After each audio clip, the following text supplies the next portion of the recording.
Hello बच्चों, चलिए प्रश्न देखते हैं। उद्यान मटर में कौन सा लक्षण अप्रभावी होता है? झुर्रीदार बीज, विकल्प बी लंबा तना, विकल्प सी रंगीन बीज कवर, विकल्प डी गोल बीज।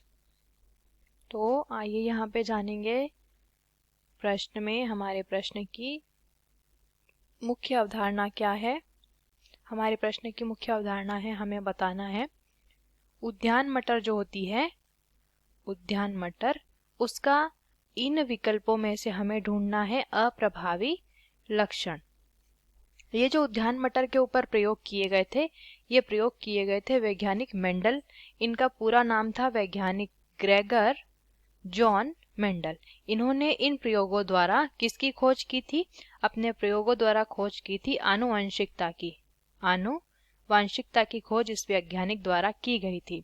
इन्हें आनुवंशिकी का जनक भी कहा जाता है। अब बात करें अगर अप्रभावी लक्षण की, अगर बात करेंगे अप्रभावी लक्षण की, तो अप्रभावी लक्षण ये वो लक्षण होते हैं जो कि प्रथम पीढ़ी में, यानी कि एक पैतृक पीढ़ी द्वारा जब संतति उत्पन्न होती है, तो पहली पीढ़ी की संतति कौन सी हो गई? प्रथम पीढ़ी। इसे F1 पीढ़ी भी कहते हैं।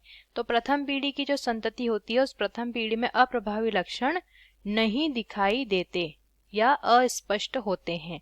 जबकि प्रभावी लक्षण क्या होते हैं? जो कि पैतृक पीढ़ी के बाद जो संतति होती है, पहली पीढ़ी की संतति, उसमें प्रभावी लक्षण दिखाई देगा।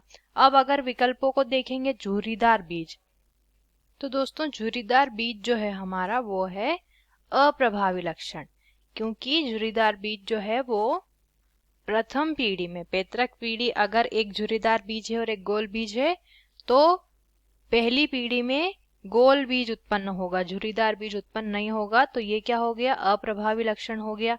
यही हमें पूछा गया था। लंबा तना एक प्रभावी लक्षण है। अगर लंबे तने और बौने तने वाले पौधे का जो है संकरण कराते हैं, तो पहली पीढ़ी में लंबे तने वाला पौधा उत्पन्न होगा, प्रभावी लक्षण है ये। रंगीन बीज कवर भी एक प्रभावी लक्षण है, और हमारा गोल बीज जो है वो भी एक प्रभावी लक्षण है।